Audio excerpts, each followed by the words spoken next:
Ay guys, nakarinig na ba kayo ng taong tunog aso? Kung hindi pa, eto, papakita ko sa inyo yung pamangkin ko. Napakalupit, bote, hindi kayo magsisisi. Eto na. Eloy, pakita mo nga yung pamangkin yung nasagasa na malit na aso.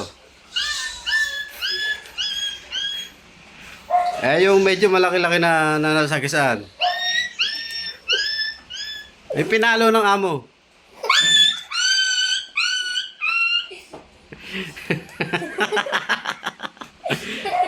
Yan nasa gisaan ng malaking aso.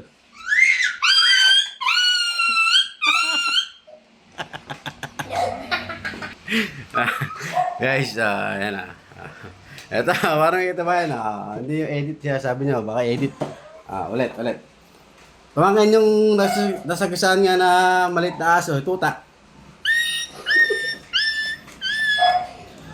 Yung medyo malaki na. Yung bilambo ng amo.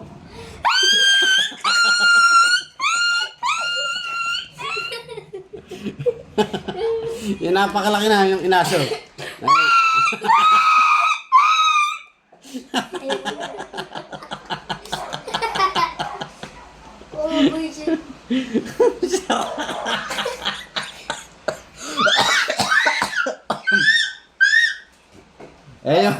Yung nanay na aso lang, yung magpapasuso.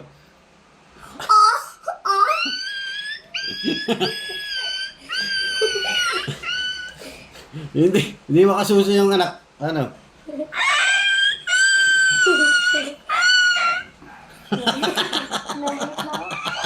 Namalat na. Ito, sila yan. Totoo yan. Ito yung pamangkin ko na yan. Ano pangalan mo pamangkin? Angelo. Angelo. Ayan, anak ko, yun. Yung anak, yung nasa gisaan.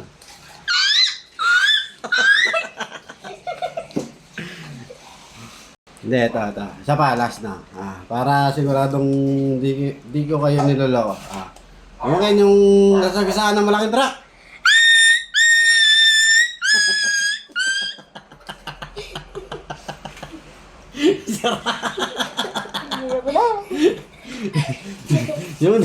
yung hindi makakain, agawan.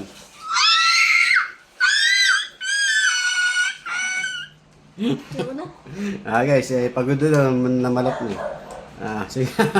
Babay na. Babay na mga idol. Babay na mga ka-idol. Sira.